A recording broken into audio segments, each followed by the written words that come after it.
It's Dudes Who Bet Sports. Dudes Who Bet Sports. It's your favorite show. Dudes Who Bet Sports, where degenerates go. Dudes Who Bet Sports. Time to change your approach with Aaron Holzman and his father, the coach. Let's ride.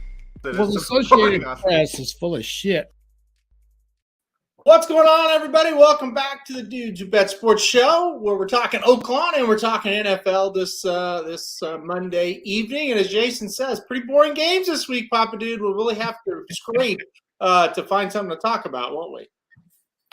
I don't know. Where do you want to start? I know. If crazy. Any of them go the way we thought they would, as far as point spreads and things of that nature,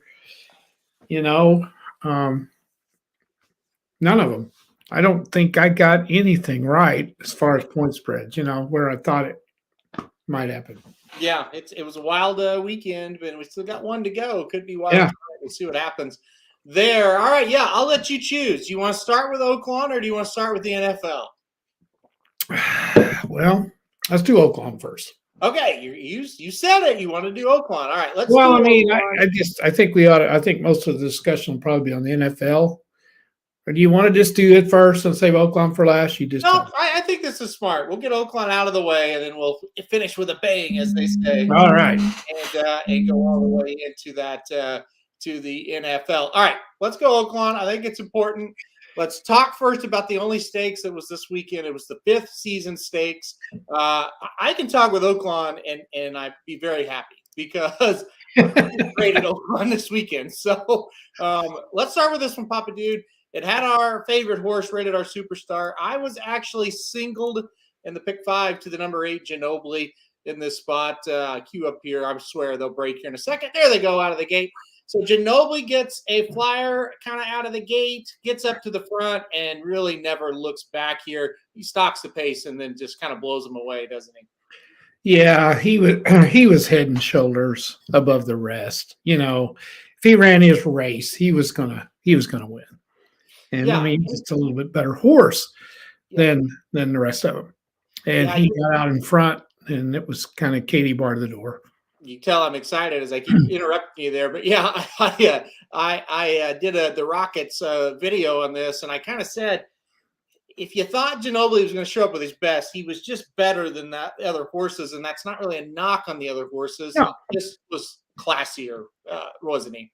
Yeah, I mean, he just had. When he was younger, he'd raced in big races before. Yeah, he was the class of the field. He just had to show up, basically.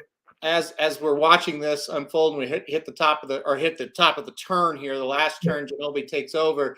I looked at Heather and I said, Ginobili's got this thing, and if Rated R Superstar wins, he's all of a sudden going to become my least favorite horse because I have this horse singled. I really need to hit this pick 5. Which we did, and I was just like, if Rated R Superstar wins from here, I'm going to be super pissed. He ran a good race. Oh, he did. It's not good enough to catch Ginobili. No, he got way too far ahead, and he's way out here wide. But look at him go. For a 10-year-old. Yeah. I'm telling you, look at him make up ground. Out in the middle of the freaking racetrack, too. Now, imagine if Ginobili hadn't shown up for this race and Rated R gets second, losing, to the 2 horse they're running Ray. I mean, that would have been just an awful beat for Rated R Superstar if he would have got if Ginobili wasn't in this race. So, yeah. He ran great. I think he'll run well again on this series. Oh, he does. I mean, he's unbelievable. A 10-year-old running like that. I'd like to know what his closing fractions were. That's pretty fast for a 10-year-old. Yeah, as Jason said, he ran 2 miles. He really did. He really did.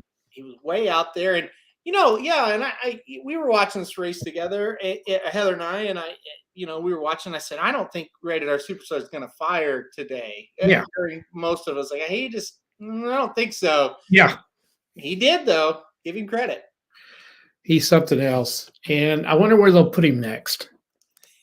You think they'll call Whitmore a whippersnapper, James. Yeah, I don't know. I think they'll just keep him right here and run him, in the Essex and the Razorback and the Oaklawn Handicap. You think they'll keep running him in those stakes races? Yep, that's probably what they will do. So, yeah. Same with Ginobili. I'd say he'll stay right here and run in some stakes. Yeah, he should. Yeah. He should. No reason to take him anywhere else. Do you think this could be it for Rated R Superstar? Or do you think he'll run him through the year? I mean, I guess a lot. Yeah, it's hard to say. Knowing him, I think he would give Iowa up at Prairie Meadows and Remington another run as long as he's healthy. Yeah. I guess the horse will tell them what to do. I think as long as he's healthy, they'll run him. Oh, I do too. Yeah, I do too. All right, so big win for Ginobili in the 5th season. Let's go to this one. Verifying he won race 4 on the card at Oaklawn. It was an allowance race, had some good prospects or some hopeful prospects. Verifying wins this race 4 on Saturday. I'll play it for you now. A Justify horse. We've got a Kentucky Derby horse on our hands here, don't we? Yeah, this is a Justify horse. Is this one of the first ones? Yeah. This is a really, really, really nice horse. Like you said, first crop here. I think this one's got a big future. Yeah. Yes. Gun Pilot is out in front, right? And that's a gun runner horse. Mm-hmm. And not good enough for sure. But boy, this one's going to turn it on here in just a minute and watch him go. Yeah, and so you mentioned the pedigree on Verifying. Like I said, Justify horse. This is actually a half-brother to Midnight Bisou, same dam as Midnight Bisou. So the pedigree is there. He's been running in really tough races. This was a drop in class. You talk about Gun Pilot not being good enough. Still ran a good race here to get second, I thought. Yeah, and you know, he's out of Gun Runner. Gun Runner didn't run as well as a 3-year-old. Yeah. And that's kind of Asmussen's thing. They get better as they go along, so don't count this horse out yet. The favorite was the 2, and the name escapes me at the minute. Something Rivers or 2. What was it? 2 Eagles Rivers was stretching out. Actually, they were close for favoritism. The 5 actually did go off favored. Oh, okay. But yes, the 2 was right there with him. The 2 stretched out, just didn't quite have the punch that he usually does around one turn. But you know, the 2 runs pretty well coming down the stretch here. Yep. But look at that horse go. Look at that. I'm going to rewind it just a bit so people that are watching this can see, because I think the last 50 yards or so really are impressive. Verifying gets a great trip. That's the first thing that happened here. But boy, he really took it over. And like I said, the last 50 yards, he really galloped away. Short stretch here of a mile race at Oaklawn Park. If this was a mile and 16th, I think he's going to open up and win by even more. Oh, I do too. Like I said, a good horse. Gun Pilot ran well in the spot. Yeah. But look at him go. Yeah, just stretching out that distance and galloped out well ahead. Right. Big time horse, 97 Beyer speed figure. And how about this? Verifying runs faster than Ginobili. How about that? Yeah. That's a we'll see that one in the Rebel, probably. Yes, Rebel, the Southwest would be too soon to bring him back. Yeah, will not be in the Southwest. Rebel or Risen Star, I would think, for this horse. But, you know, Brad Cox has got a bunch. He does. Here, so. Yeah, will he run him against Victory Formation? That's what he's got to decide. And that's just, one of them's got to go Risen Star, one of them's got to go Rebel, you would think. But, oh, wait. You've got Jace's Road. You've got Corona Bolt. I mean, he's got all kinds of horses. What is he going to do? Conquest, Instant Coffee. I mean, what's he going to do with all of them? I mean, he's got a bunch. Nice problem to have. It's a very good problem to have. He is really the Bob Baffert of this part of the country right now. Yeah, he's loaded. He's loaded. And we'll talk about the big mystery here in a minute, and that's Asmussen. Well, okay. That's a good segue. I'm going to throw this one at you. I didn't tell you to study this one or watch this one, so we'll excuse you from this for a second. But all right. Race 10 on the card, Steve Asmussen, who is in a slump for sure, dominates race 10 on the card here with Shopper's Revenge. I'll go ahead and play this now. He's the number 3 horse. Okay. He had one race under his belt. Big gray there. You can see him. He had one race under his belt coming in. It was a lackluster second-place effort at Churchill Downs. I say lackluster. He got second, but he got beat by 7. So I used him on the ticket here. This is the last leg of this pick 5 that was cashed on Saturday. I used him, but I didn't think he'd run like this. I think Asmussen's got a sneaky one here with Shopper's Revenge. Pop D, like I said, you haven't studied this one yet, but went to the front. You're going to see this horse take a challenge from the number 6, who was a Brad Cox trainee and who was my top pick in the race. He turns that horse away with ease. Mm-hmm. I really like how easy this horse is doing it on the front end, real effortlessly. Shopper's Revenge. I don't know that he's going to be elite. This is one you better watch out for. This horse is another one with a tremendous pedigree as well. So yeah, what's his pedigree? Offhand. He is a Tappet, so that could be why you saw kind of a weird race for his first start, because Tappets usually are a little bit screwy. But the bottom half is Stop Charging Maria, a fantastic race mare, had a fantastic career for Todd Pletcher. So a great race mare as far as the dam goes, and then Tappet on top. This is a really nice horse. It really is, and what an impressive run, like you said, holding this other one off and doing it easy. Mm-hmm. Didn't ask him for much. Yeah, this is a really good. And then again, striding away. We talked about verifying at the wire how he strided away. Look at that horse just extend that lead. Really, really impressive run for Shopper's Revenge. By the way, Stop Charging Maria. Some of her highlights. Well, she won the Breeders' Cup Distaff. That's not too bad. She also won the Alabama and the Coaching Club American Oaks up at Saratoga. She won the Black Eyed Susan, the Demoiselle. I mean, this horse was very, very good. And like I said, Tappet on top. Pretty darn good horse here. So we'll keep an eye on this one. And that was a mile and a 16th too, wasn't it? Yes. That's what's impressive. You say that was the horse's second race? Yes. Second on debut at Churchill, then this was his second start. Yeah. And go for a mile and 16th in race number 2 and win like that. Mm-hmm. That's pretty impressive. I was very impressed. I think he will be in a big time race next. If not next time, then the next time for sure. Jared asks, is he Winchell owned? No, Whisper Hill Farm and Three Chimneys Farm own this one together for Asmussen. So not the normal, Asmussen ownership group, but ones that he's had some success with in the past. So it's crazy to think what this one could be. Great pedigree. We'll have to see on this one. Yeah, that's a good win. Maybe that'll get him kick started. Yeah. To kind of wrap up the Oaklawn talk here, you mentioned it. Boy, Asmussen, he just can't get a win. Now I know he got this one, but he has really struggled. Yeah, and for those of us that have followed Oaklawn for so many years, this is pretty unusual that he's doing this poorly. Now, there's certain years he doesn't do as well at Oaklawn, but not this bad. Yeah. And I've noticed a lot of his horses are not even the favorite, which is unusual too. They're like 5-1, 6-1, so I don't really know what's going on. But when you look at the statistics for some of these trainers, it's unbelievable. Yeah. Diodoro, 18 wins. And I don't know if this includes yesterday or not. I got it off the website this morning, but sometimes it's a little late updating. Mm-hmm. I'm assuming it included yesterday, but it may not. 18 out of 58. He's won 18 out of 58 at Oaklawn. Mm-hmm. That's unbelievable. It's fantastic. Yes. And then you look at Chris Hartman, 33 starts, 13 wins, 7 seconds, 5/3. He's hitting the board at a 76% rate at Oaklawn. Yeah. I've never seen that.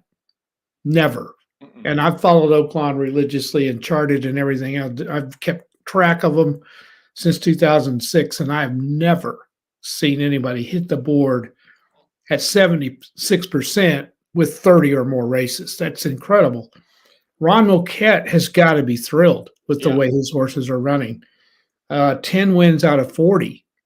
And he usually wins 20 at the meet.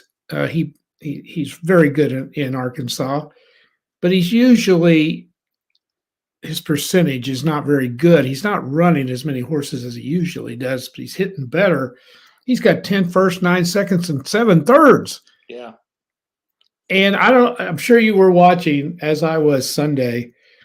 D. Wayne is having a very good meet. Yeah, he is. For him, he is. Yeah. Yes, he has 5 firsts, 5 seconds, and 7 thirds out of 41 starts, and he could have won the first 3 races Sunday. Yep. He finished second in every one of them, and they were close. So his horses are running pretty well. Yep. No, he's knocked me out of a couple pick fives.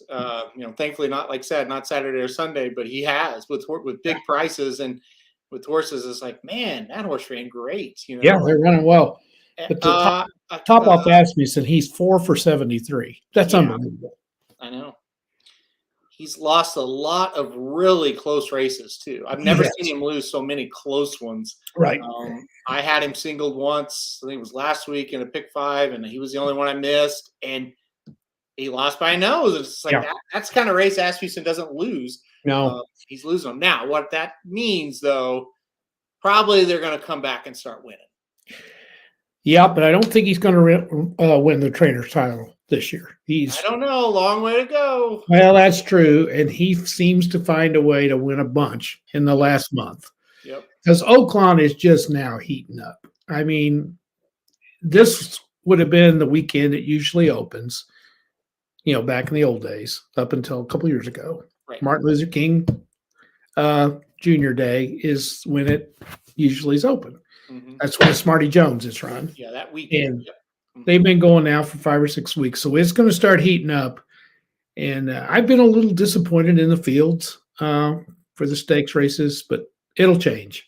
Yeah, it should. It'll change. All right, one last Oaklawn thing we got to talk about. All right. The NFL, and we're only going to do it because we brought it up earlier in the meet. Vic Stauffer called out Rafael Bejarano for not knowing the finish lines. Do you remember that? Remember that discussion we had about that? I do. Well, what did we say? Vic probably isn't the one to try to chastise somebody about that. He's had trouble with that, right? Especially when he first got there, all kinds of trouble.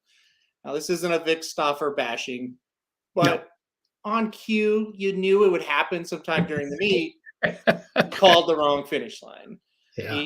They crossed the finish line, the first finish line there when they go a mile, and he kept calling the race.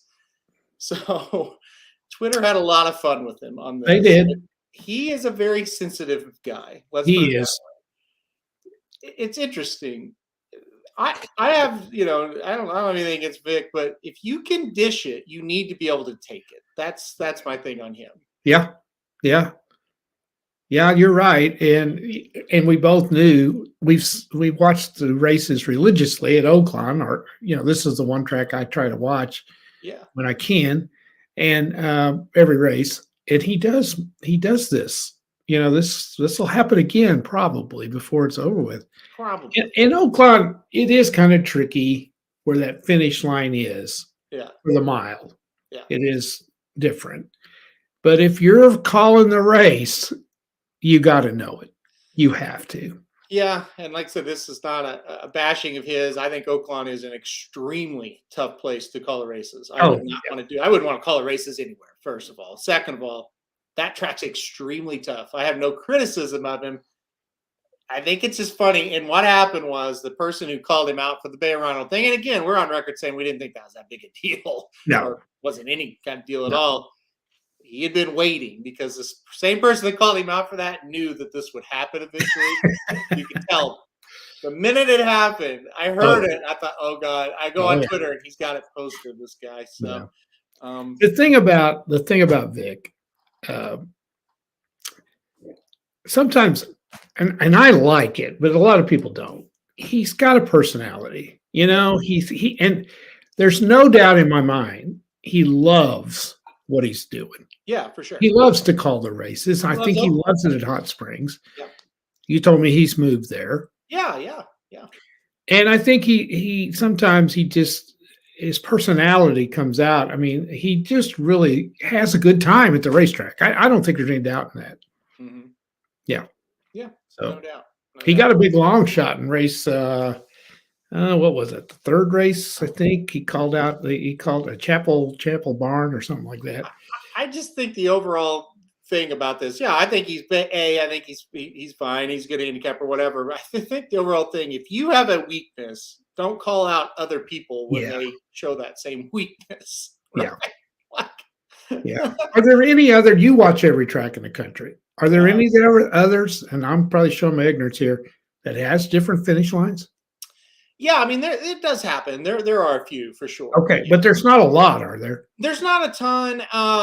Gulfstream's kind of got an alternate finish line for a mile 16th race. But they don't run that distance very often. Oaklawn runs that distance a lot. I feel like. Yeah, they do. But yes, there are alternate finish lines at other tracks. But Oaklawn, it does seem to come out more than most because they run a lot of mile races at Oaklawn. They do. They do. So. But it plainly says finish on the line there, on the pole, when they're running the mile. It does, yes. But, the other thing with a track announcer, he sits, no matter where you're at, what track it is, right on the real finish line. So he does. He's just used to, that's the line I'm looking at. And so, it is kind of hard for an announcer. You got to look down the track to call that. So that's why a lot of times you're not going to, I would assume, I've never done this, but I would think that's hard to call like photo finishes and stuff like that. I wonder if they get close to the wire, if you don't look at the screen and not the horses at that point. Yeah, it could be. And I don't know. That could be with anything. I've never called a race, don't want to. I don't know. But, I don't either. But that the track announcer has a lot of other things he's got going on too. You know what I mean? They're constantly having to do stuff. But you can't. You still. Oh, you can't script out that you have trouble with yourself. Exactly. And did he apologize? I didn't see that race. No. He just overlooked it like he does sometimes. He caught himself about 4 or 5 seconds after they finished. He caught himself. And oh, he did? Yeah, because I think the jockeys were standing up and stuff, and probably I don't know. No, he was not. He was giving some replies on Twitter that were pretty funny. So yeah, I thought they were. I read a lot of them. It's pretty good. Pretty good. All right, let's go on to the NFL. That's our Oaklawn recap for this week. We'll be back next week with more NFL talk, or with more Oaklawn talk for sure. So yeah. It was fun. It was funny. All right, let's go on. And that's one of the things. Oaklawn is the track announcer really matters on a track like that too. It's you bet. You're kind of a celebrity for sure. So more so than other places because in Hot Springs, everybody knows everybody at the track. It's just a little, even though there's thousands of people there, it's just kind of like old home week. Everybody knows everybody. Absolutely. They just do. Yep. Moist Ham says, which one of you people bet 1.4 million on the Chargers when it was 27-0? I'm not sure if you saw that, Papa Dude, but somebody bet 1.4 million to make about $11,000 profit, and they lost 1.4 million. You never bet 1.4 million on the Chargers, no matter what. Jason said that was Michael because the Chargers did take all his money. Hopefully not 1.4 billion. Well, listen, we can go quick here. Seahawks, 49ers, 41-23. The only game that was a blowout. And Brock Purdy was fantastic. He was. 49ers looked great too. Quick thoughts on that one, then we'll go to the other ones. What is going on with this guy? I don't know. He's a great story. He looks like $1 million. He does. Yeah, I mean, we all, I think most of us said if any of them was going to not cover the big point spread, it would be this one. Yep. And, there for a while, it was 17-16 at the half. Yeah, Seattle was ahead at the half. Yeah. So they blew it open late. I don't know. The guy looks great. He does. And I don't know. You got to give him some props, Yep. You got to. He's just phenomenal. No other way to put it. He's becoming Mr. Relevant, not Mr. Irrelevant. Absolutely. Called the last draft pick. No yeah. doubt. Now I will say this, depending on what happens tonight. Well, wait a minute. The Niners are locked into the Giants, aren't they? No matter what happens. The Niners will play tonight's game. Huh? The Niners are going to play tonight's game. So Tampa and Dallas. Okay. He's already beat Tampa. They beat them. I don't think Tampa's any better than Seattle, No. but Dallas is. So I think we can argue if Dallas wins tonight, that might be the best team he's faced as a starter. But I wouldn't bet a nickel on him at this point. Of course, they may not play them. So I was going to say the Giants would definitely be the best team, but we'll talk about the Giants here in just a minute. Yeah, I played with Breece Hall at Iowa State. Breece Hall was having a great season before he got injured with the Jets. So, yeah, that Iowa State group looking pretty darn good with Brock Purdy and Breece Hall leading the way there. 3 tight ends. Yeah, exactly. It's crazy. I said this game would be a game, or this game would be close going into the fourth quarter, and it was. I did not count for 18-6 the rest of the way, though. That was impressive. And he had to make play. He had to make plays. He made some plays. He wasn't in like a you have to make this play or we lose situation, but he did make plays. They asked him to make plays during the game, and he did. So give him credit. Speaking of credit, or I don't even know. I don't even know. Okay, so where do we begin? The Chargers get up 27-0. Trevor Lawrence is just, it's bad. It looks done. Yes. The Jaguars do get a score right for the half. Huge. That was huge. And then come out and outscore them 24-3 in the second half. Win on a last-second field goals. Jaguars 31, Chargers 30. I don't know. I don't know where you start. I don't either. I was watching this game. I was like, this is so bad. And I texted the boys and I said, hey, I'm turning it over to the hockey. Text me if anything starts to happen. Mm-hmm. And they texted me and said, well, they just made it 27-13, but it probably doesn't matter. And I said, okay, I'm turning it back over because it could definitely matter. Mm-hmm. Chargers go down after that, get the field goal. It's 30-13. I'm still thinking that probably did it. Mm-hmm. Just like that, it's 30-20. You blink your eyes, it's 30-20. Mm-hmm. And from that moment on, I knew the Chargers were beat in this game. Where do you even start? Is it all the coach? No. I can't totally blame the coach. Don't you have to put some blame on the players? You do. Their defense was just pathetic in the second half. It was. Bosa was an idiot. However, if you're allowed to act like that, that's... Yeah. The way he reacted around his head coach tells us that the head coach has no control over that particular player. Feels that way, yep. Well, it is that way. Come on. Well, okay, yeah. But I think you can say that about a lot of head coaches with players. Yeah. Certain players you don't have any control over. They make more money than you do. They have no fear of you. There's a lot of coaches that have problems with that. So I can't blame him totally, but they're just coaching decisions that don't make sense. They got too conservative, which is something he's not been. Mm-hmm. They went away with some of the stuff they've done that everybody's disagreed with. Yeah. It was like they were just kind of hanging on. Yeah. Trying to hang on to that 27-0 lead. They may not know how to handle that. They're not ahead that far very often. Yeah. And then you got to sit back and you got to give Jacksonville a heck of a lot of credit. They made a lot of plays. They really did. So, but, wasting that timeout on that challenge.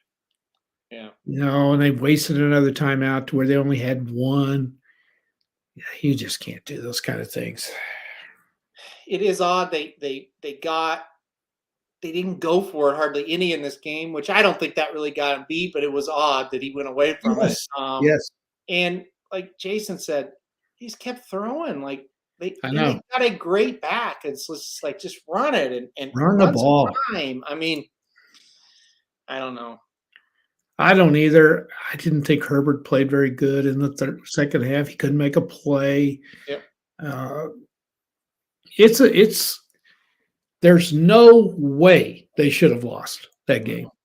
They're way better than Jacksonville, talent-wise. Yep. You just can't lose that game. No. You can't. Trevor Lawrence, I think you got to give him some credit for bouncing back. It was kind of a combination. He wasn't playing well, and anything that could go wrong did go wrong for him. So a couple of those interceptions, it's like, damn, like they're not helping him at all, and then a couple of them were horrible. So it was a combination of both. I mean, it was just, this game was so odd. And then the announcing in this game. Oh, yeah. It felt like a preseason game almost. Well, as I said on the Daily Show, I was very, very I had a huge day Saturday, and that game was late. Yeah. And I was kind of drifting in and out of sleep. So I just kept hearing the announcers, and I'm thinking, what is wrong with them? Where's the excitement? I mean, this was a tremendous comeback. Yeah. And it was just low key. Like you said, it was really odd because, I mean, Al Michaels is one of the best ever. Yeah. I don't get it. What do you think? Has he just lost it? Maybe. He's pretty damn old. I don't think people realize how long he's been doing Well, it. Maybe you do. His most famous call, maybe, arguably, is the hockey game. Yeah. That was 1980. Well, and I've never we've watched Al Michaels for 100 years, right? Yeah. We've never got on or thought or even said privately. He's pro. He's a pro. Like he seemed great. I mean, I've never heard him be bad, but he was bad. Tony Dungy was not helping, but that's not really him. He's not really a play or a color announcer. He's more of the studio, studio guy. Yeah. Yeah. And yeah, Dungy was bad, but that was kind of to be expected. But Michaels has got to be better. Yeah. And the Do You Believe in Miracles? That was him. So that was 43 years ago. Yeah, I'd say he was. He was probably. You think he was 40 then? He probably was. Let's look it up here. And he hasn't been doing any games, right? No, he does those. He's been on those Amazon games. That's right. That's where I've heard him. Al Michaels is 78 years old. Okay, he's not quite as old as I thought. Yeah. I don't know. It was a strange, way of announcing games. And then fast forward to last night. It was very exciting the way those guys were calling the games last night. Well, look, this shit was crazy. Like, if you're calling the 49ers game and it's the last 8 minutes of the game, I get it. But this what was happening was crazy in this Chargers-Jaguars game. I don't get it. And that was one of the greatest comebacks. Usually an announcer, whether they don't really mean to do this, but they kind of feed off the energy of the home crowd too. You know what I mean by that? Yeah. Like, usually they'll give that home team a little bit bigger call just out of naturally. That's what happens. You have to talk over the crowd. Right. Yes. And I know the crowd was nuts. I've seen live videos of people in the crowd. They were going insane. So I'm going to ask you this. On where you were watching, what you stream it, whatever it is, I thought the crowd noise was muffled on the game too. You couldn't hear them. Yeah. You couldn't hear them. What was going on there? Yeah. Yeah. Because I kept thinking, why is it so quiet from that crowd? Yeah. When I was seeing them out there going crazy, but the noise just wasn't there either. So it was really odd. It was odd. It was definitely odd. But what are you going to do? I don't know. Weird game all around. Big win for the Jags. Got to go to Kansas City. Probably not going to go well. We'll talk about that. Good luck. Yeah. All right. This game was nuts. I couldn't listen. Okay. Bills win 34-31. Get that out of the way. They didn't deserve to win this game. I thought the Dolphins outplayed them for 3 of the 4 quarters of the game. Yep. Everything that could go wrong went wrong early for the Dolphins. And you're thinking, this is done and over with, and this is going to be embarrassing. The Dolphins fight back. The Bills are clearly choking through a lot of this game. Now, they do make a couple plays to win it. Give them credit for that. They did. They were trying to lose this game for a long, long time. They do get it done, though, 34-31. What did you think of this one? Well, Dr. Tang texted me when it was 17-0 Bills. He goes, this game's over. Yeah. And I thought I texted him back and I said, yeah, there's no sense watching this because I thought they were going to blow them clear out of the stadium. Yeah. because the Dolphins quarterback situation was so bad, and they already had 17 points. Helpless early. He looked helpless. He was, but you got to give him credit late. Yeah, yeah. He played well in the second half. He did. And I thought the Dolphins played their guts out. I thought once they got back in the game, they got to feeling it. They took it to the Bills. Yeah. And if I was a Bills fan, I would be a little worried because I don't think Josh Allen looks right. No. He made some of that. There was one possession where they threw 2 bombs and then a little short pass and gave the ball right back to the Dolphins. I couldn't figure that out. Mm-hmm. You're right. They choked. They're damn lucky to win the game. And let's talk about Miami and the stupidity of that coaching staff. I think this is going under the radar.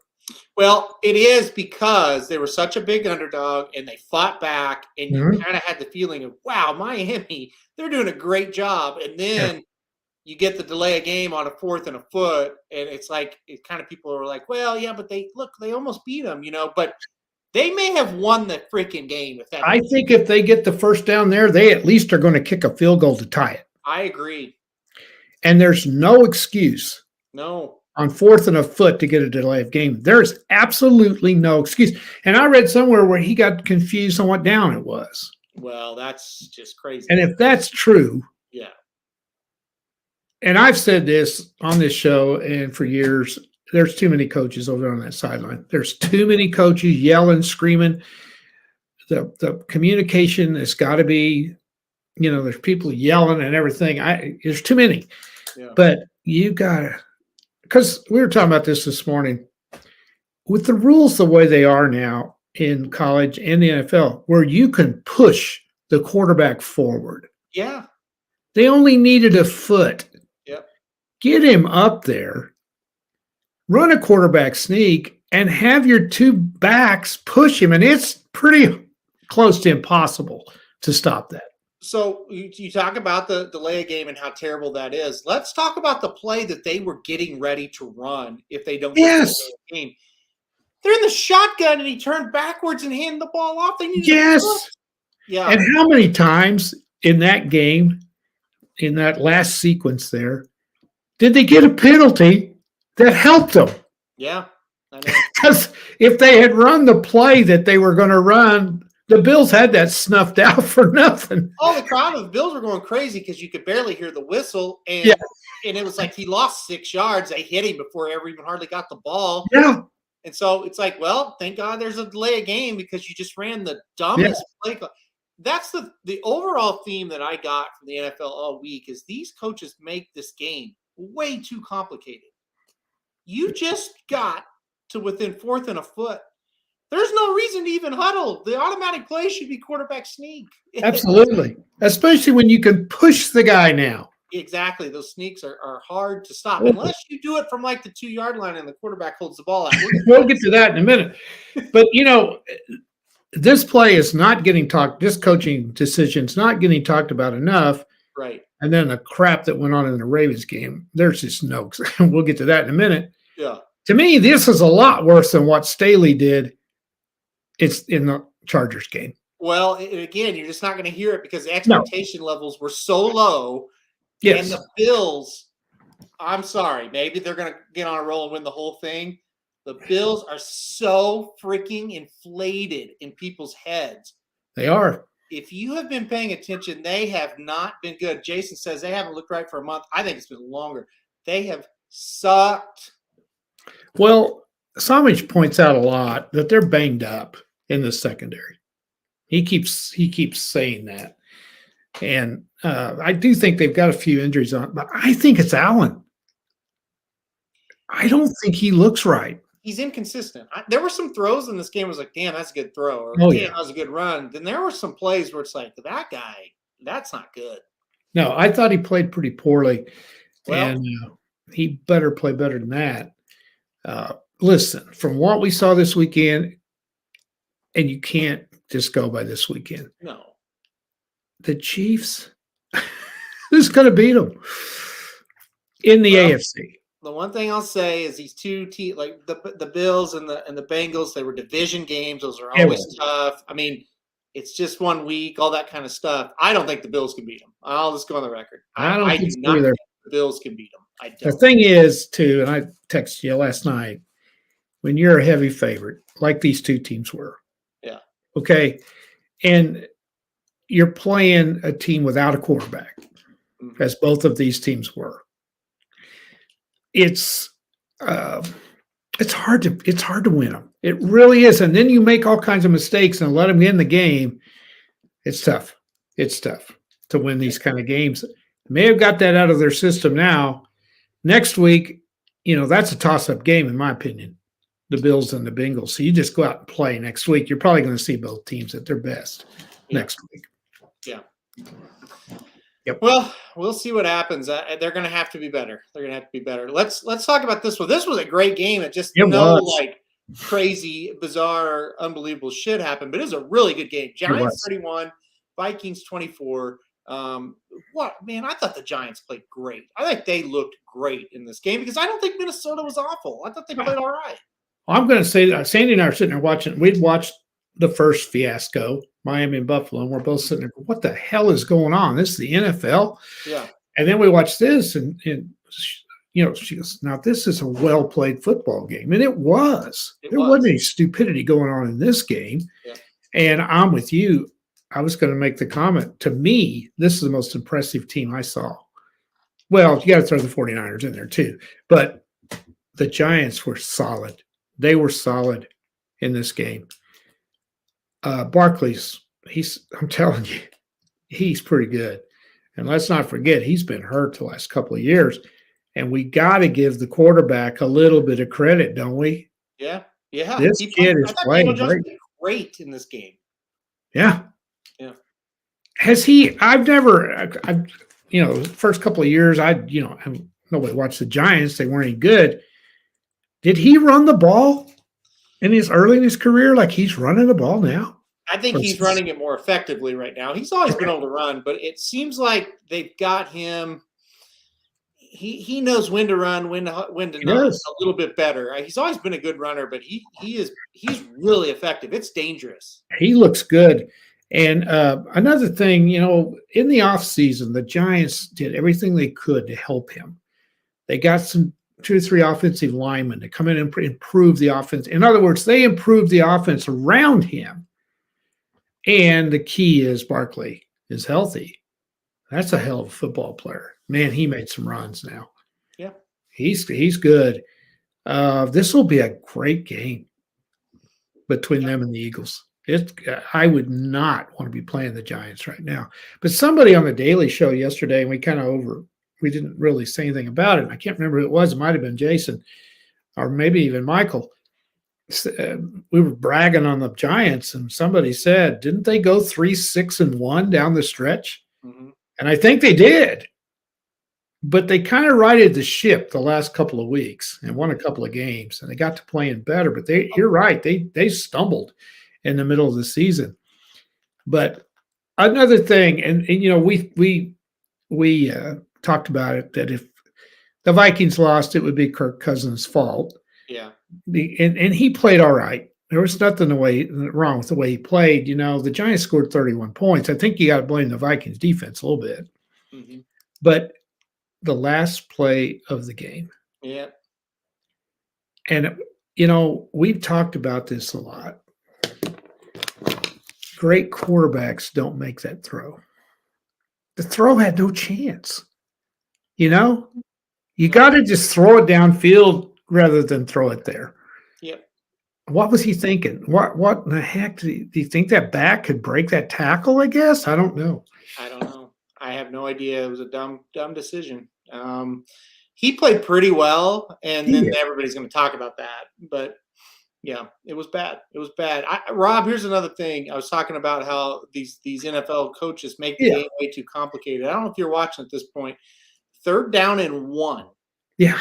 And they throw a backwards pass to Justin Jefferson, who throws it back to Kirk Cousins. On 3rd and 1.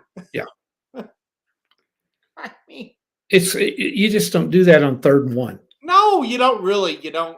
do It's a that. great call on 1st and 10. I don't know if it's ever Or a even great second call and one, maybe. to throw it back to Kirk Cousins. I mean, Yeah, I don't know. I don't get it. And no, I thought this was a really good game because let's face it, the Vikings are kind of a fraud at 13-4. Yeah. I don't think a lot of people are surprised the Giants won. No, I'm not surprised either. We talked about it. I think it go either way. I thought Minnesota would sneak by him, but I thought it would be pretty much like what we saw. I thought it'd be close, be back and forth, a lot of anxious moments, and it ends up the Giants were just better. So good win for them, man. They're, like I said, they're fun to watch, very well coached, and I agree with Jason. They don't have the talent, but man, they play well, and they have great schemes. So we'll see if they can beat the Eagles, though. That's going to be a different. And if you don't turn it over, you got a chance in this league. I agree. And here's the thing with the Eagles. They struggle stopping the run. They're going to struggle with them. It's going to be tough. I think I haven't seen the line yet, and we'll talk about it on Thursday. I think that'll be a close game. I do too. Yeah. All right, final one. I couldn't believe what I was watching here. Bengals win at 24-17. That's not the lead, though. The Ravens were getting ready to win this game. I have no doubt if they're getting ready to win. It's 17-17. Quarterback sneak. It's too far to run it. They run it anyway. Huntley puts the ball up, knocked out of the hands. Bengals take it 98 yards the other way while blocking Mark Andrews in the back at about. Yeah. Have you ever seen anything like this in a bigger moment? I think we need to take a poll. Who choked the worst, the Bills or the Bengals? I'm going to go the Bills because the Ravens are they're one of those teams that are kind of hard to beat, Yeah. But you're right. They score there. I don't think the Bengals win the game. I don't think they do. And I think it's a credit to the Ravens after a play like that to come back and play as well as they did down the last 10 minutes of that game when their hearts had got to be crushed, Yep. And Mark Andrews deserves it. Somebody posted on Twitter today, this is what high school coaches should show their players when they talk about effort.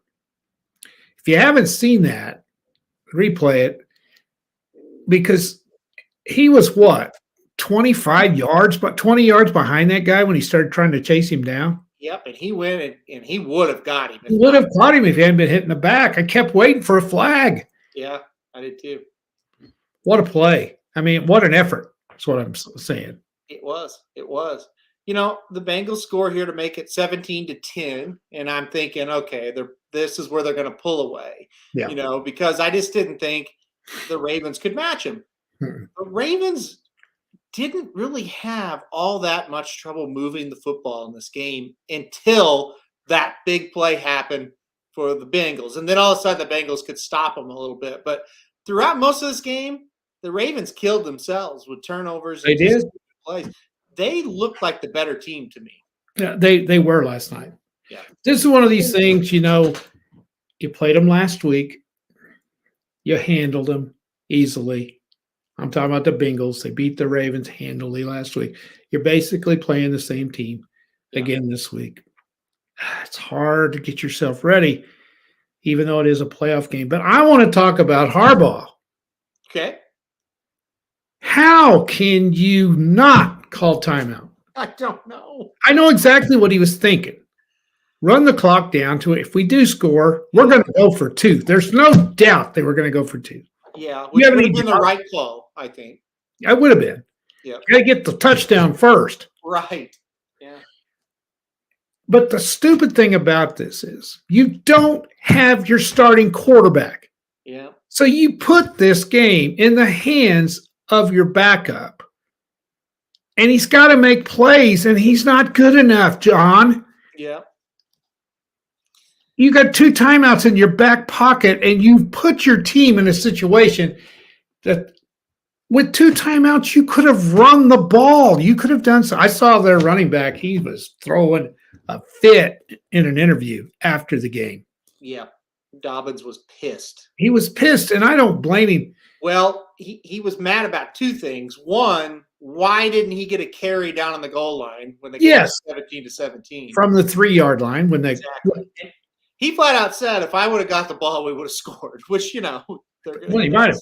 That's a pretty strong statement, though, that the coach Yeah. screwed us. In the play before the last one, or two plays before the last one, Mark Andrews was wide open in the middle of the field, and the quarterback didn't see him, and he threw it out of bounds or whatever he did. But you get in those situations there, you need a Tom Brady. You need if you're going to put the game in the hands of your quarterback, you better have Mahomes. Yep. Or a young Tom Brady. Yep. Or a Manning, or somebody that can make that play. You can't let a young quarterback get in that situation. It was a pathetic job of coaching. I don't care what anybody says. He doesn't get criticized near enough either. He's awful.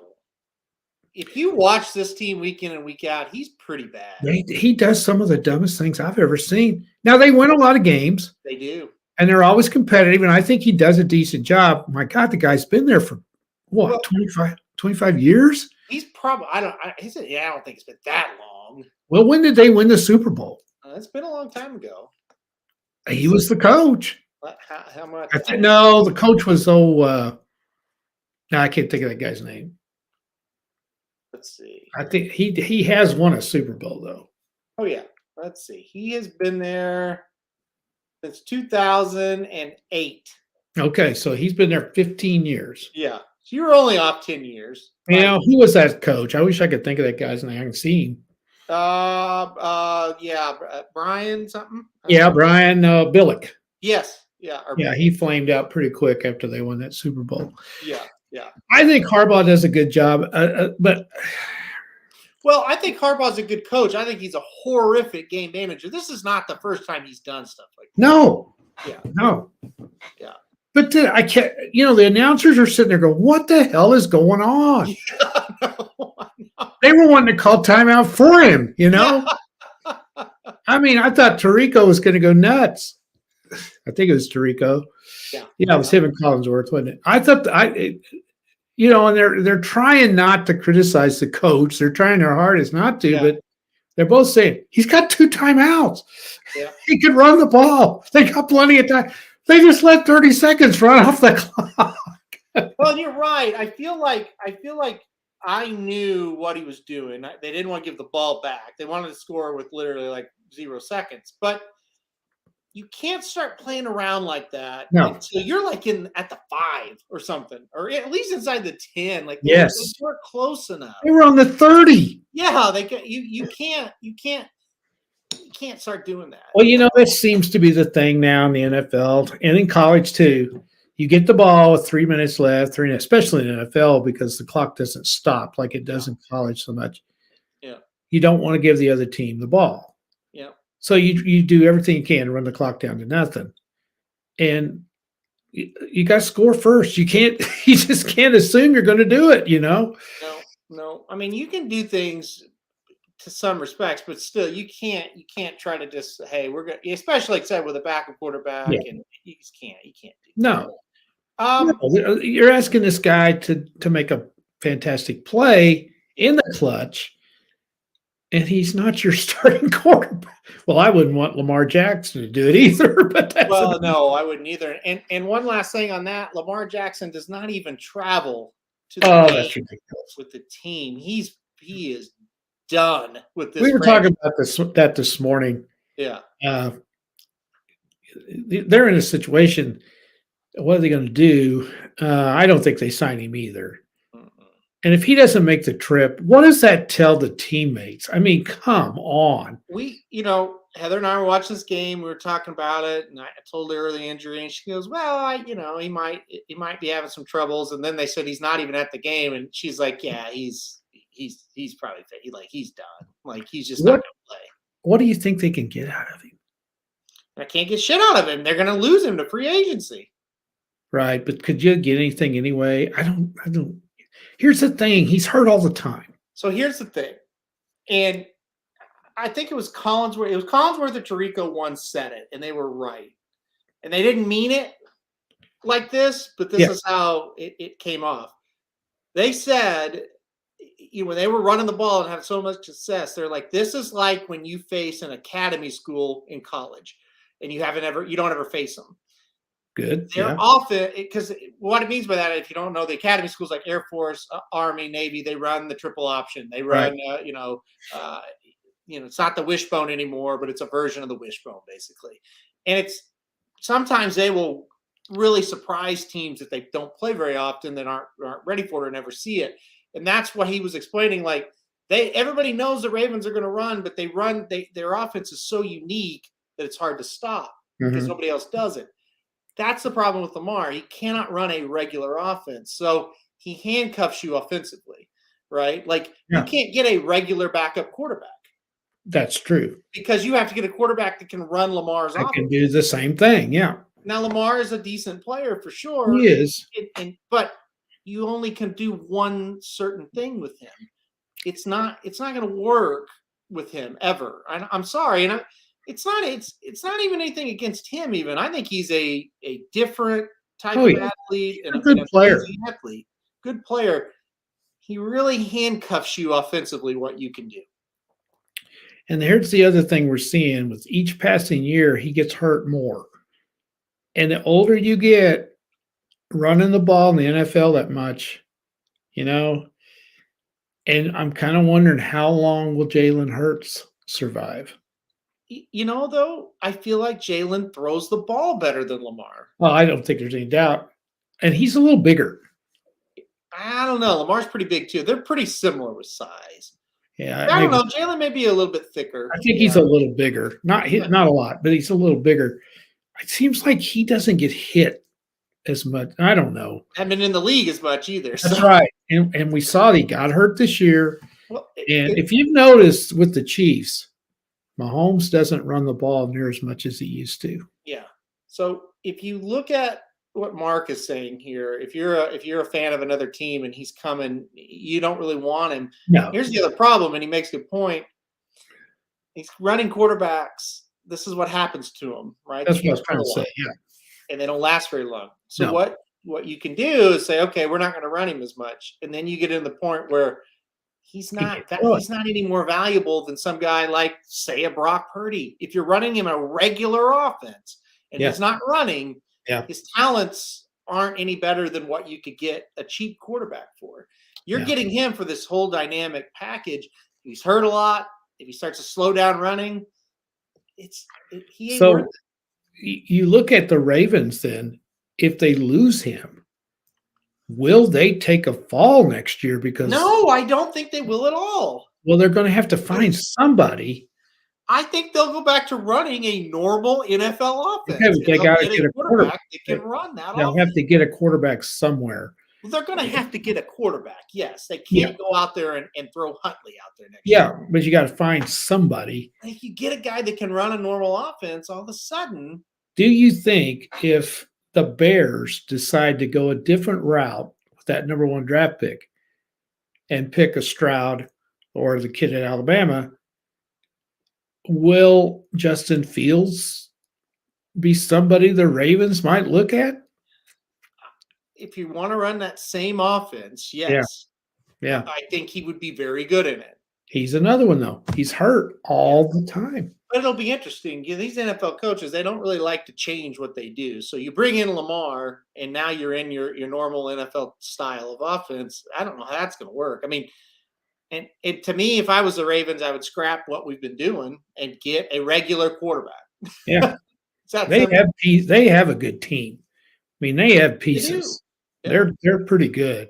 Yeah. So it's going to be an interesting offseason because you got him. What are the Bears going to do with their situation? Will they keep Fields and try to improve themselves other places?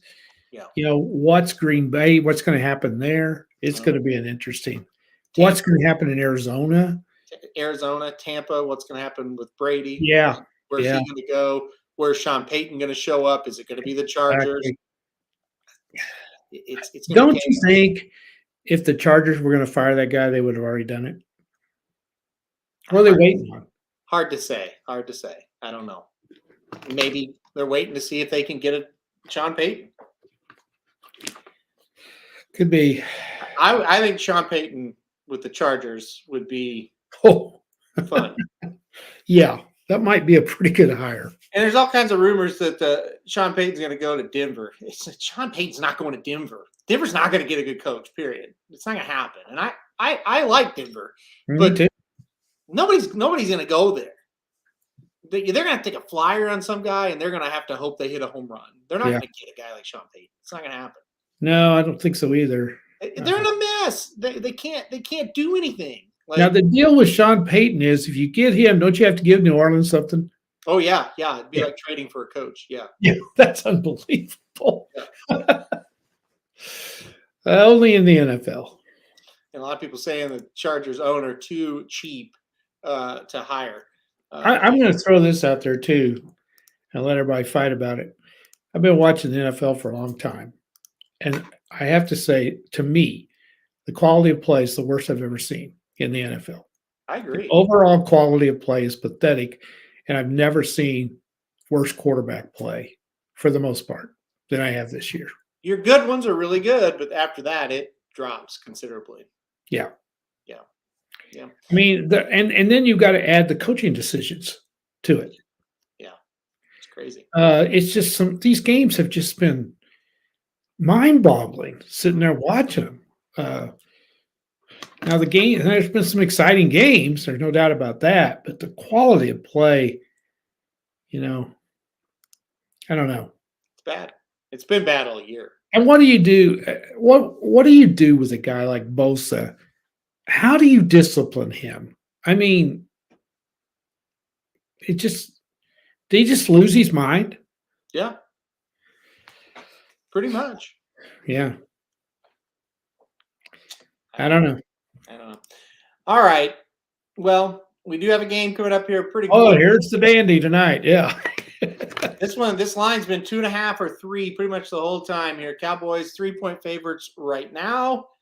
Final answer here. We've talked about the sum. I'm going to go Tampa. Where are you going? I know you are. I won't be a bit surprised. Buddy of mine were talking today about Dallas, and he doesn't like Prescott either.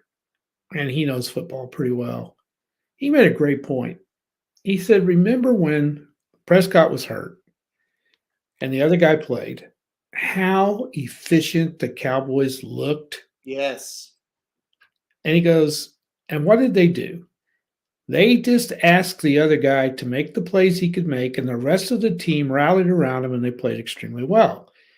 And he's of the opinion that Prescott's not an elite quarterback, and I don't think he is either. And he goes, he said, if they would come out and limit that game plan a little bit and let the rest of that team play, he said, I think they went easy tonight because they're not going to do that. So if you remember on the Daily Show, I don't know if you may have been gone that week or something going on. Somich and I were talking about it, and I said, the best quarterback is the guy playing right now for Dallas, not Prescott. I was on. And Somich had the theory. It was a good theory of what you just said. He's like, their game plan is much easier on the quarterback. He said, so they need when Prescott comes back, they need to keep this game plan. Well, let me ask you this. Let me throw this out there. Do you think, because this is what we were talking about today, Prescott may not want to run that game plan? Maybe. He's got more power than the coach. Yeah, that's possible. And he might veto everything they do, so I ain't doing that. Yeah. We don't know how much of that actually goes on in the NFL. We don't know. Yeah. I guarantee it goes on in Green Bay. Yeah. And I think it probably does in Tampa. Yeah. Well, that might be. Yeah. But who are you picking? Oh, seen Tampa all year. If they can somehow keep it close, they're going to win at the end. I just know that. I just think they will. But I don't know if they can. Dallas should stuff them with their defense. Yep. Tampa's defense is good. It's pretty good. So they should be able to limit Dallas. I'll just say this. If the game's close, Tampa's going to win. I think Dallas they can't win a close game. I don't think they can beat them in a close game. So it needs to be Dallas by 10 plus or Yeah, I think if it comes down, I mean, would you want to bet against Tampa if they're in the game in the fourth quarter? Well, no, and I think they're going to be, and that's why I'm taking Tampa. I hope so. I think it'd be great. I think they'll win. I think it'd be close. I don't think Dallas will blow them out. I think it'd be a close game. Well, I Dallas, kind of feel like it's going under. I know every game went over. I kind of feel like this one might go under. it has to go under if Tampa's going to win. I agree with that. Yeah. They cannot. Tampa's not scored any points all year. Right on cue, Sydney says it. It's either Tampa in the under or Dallas in the over, and that is probably accurate. I don't think Tampa can score more than 20. I think Tampa can Unless win Dallas turns it over. Tampa can win the game 20-17, I think. Oh, I think so. I've watched Tampa a lot, and I think the major thing I can see the difference between the Brady I'm not saying this is Brady's fault. I don't know that he has any weapons. They can't score when they get in the red zone. They kick tons of field goals. I've noticed that in a lot of games. They get inside the red zone a lot. They move the ball pretty well from the 20 to the 20. They don't have a running game. Yeah, that's true. Yeah. Yeah. So, Mark with a very wise comment. When the coach is Kermit and the quarterback is Miss Piggy, it gets very toxic. Don't forget that, folks. well, I've always said this. Somehow, the great NFL coaches have some quality about them, that those players believe in whatever the guy says. And some of them have got it and some of them don't.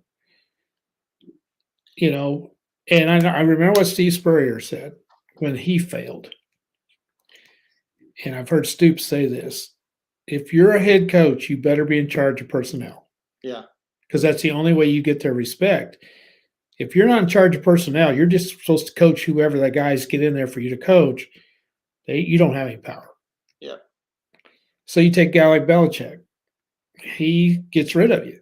Yeah. I think Andy Reid has that kind of power in Yep. Kansas City. If he doesn't, he should. I think Tomlin in Pittsburgh has that kind of respect/power. Yep. Shanahan in San Francisco does. So I think, the good ones, they respect you. And you take a guy like Staley. Personally, if I was an NFL team, I would not hire a coach younger than 40. I just think that's stupidity. I just do. I think you got to be very businesslike in the Yeah. NFL. And I think you got to be honest, and you got to treat them, like businessmen. And You can't yell at them. That won't work. Mm-mm. You can't berate them. That won't work. Because the bottom line is they do have more power than you do. Yeah. You're not on scholarship. You don't have much control over those guys. Yeah. So you got to hope you get the right mix in there, and they'll halfway do what you ask them to do. And I think for the most part they do, but you never know when they're going to go off and do something. No, you can't predict that kind of thing that happened like with the Boza situation. So. Well, and the thing too, you can't predict, and really, back to the Ravens, what beat them was the fumble, right? Yeah. That's not the coach. No, but that caused the coach to get exposed. Yeah. Yeah. I mean, how many basketball games do you watch and a team loses a close one and somebody missed a free throw? Mm-hmm. The front end of a 1-and-1. They didn't make it. That's not the coach. Right. Yeah. That's not the coach, but the coach gets blamed. Right. Because they lost the game. I think it's funny. Real quick, we were at a local college game Saturday, and they played great. But the other team was super. They got down to the nitty gritty, and they were ahead by 1 or 2. They missed the front end of a 1-and-1. Mm-hmm. The other team took advantage of it and ended up winning the game. And they tied it at regulation. They missed the front end of a 1-and-1 in overtime. They could have given them the lead. So we get in the car and Sandy goes, then she wouldn't be mean or anything. She goes, what'd that coach do wrong to lose that game? Yeah. I said, Sandy, you're married to a coach. You know better than to say that. Well, that's what happens sometimes. Similar situation. I one of my good friends coaches high school basketball girls. Mhm. And then, one of my cousins plays, and the other cousin is the assistant, right? And Yeah. so I've been going to a lot of their games, and went down. They played a team, and that team just had better players. And he came up to me after the game. It was a close game. They kept it fairly close. They had a chance, and he said, what would you have done different in this game if you were me? I said, well, I would try to go recruit some other girls that are better, and I would go that route. And he looked at me funny. I said, you didn't have the best players. No. Like, there's nothing you could do. You couldn't score. And they had a girl that could score. You're not going to win. And it does. It comes down to players 99% of the time. Well, I know exactly who you're talking about, and they cannot score. And if you can't score, you're going to get beat against good teams. They held the other team to 40 points and lost. And I said, the other team had a really, really talented girl. And they played a box and one, and they frustrated the hell out of her, and they held her to like 12 points. I said, you did everything you could do, but you didn't account for the fact you were going to shoot like 8% in the game. Well, and the very next game, they scored 24 points. Yeah, they can't score. If they could score, they would be really good. But, And so in basketball, you have to be able to put the ball in the basket, and you have to make a big shot when you got to make it. And if you miss it, you get beat in a close game. That's the way it is. Basketball, you have to score. You have to make shots. You have to make shots. You have to be able to make it. And with football, you've got to have a quarterback that can make plays. I mean, In football, it's a lot easier to win if you have talent. If you're better than the other team, I'm talking at the high school level, not pros. Everybody's got talent in the pros. The high school level, if you're better than the other team, you're going to win. Yep. It's not that hard. Yep. Basketball, you can be better than the other team. You can't make a basket, you get your ass beat. It's that simple. That's athletics. Yeah. It's at the end of the day, a coach can only do so much. And that's just that. Well, is how many what it times is. have we heard? Really impressive because that roster isn't great, and they just continue to win. He's got them in a perfect system, and they're playing it perfectly, and that's the key. How many times though we heard Barry Switzer say it's not coaching, this is college. Right. It's you got to go get the players. You get the players, you win. Yeah. If you put everybody thinks, well, they don't, but they should, that Venables can't coach, and it's not doesn't have anything to do with coaching. You have to get players. Players. They got to make plays. Because when you get in close games, the players usually win the game. So. Yep, you have to make plays. You have to. Yeah. And basketball, how many times have you seen a team go down and they get a perfect shot?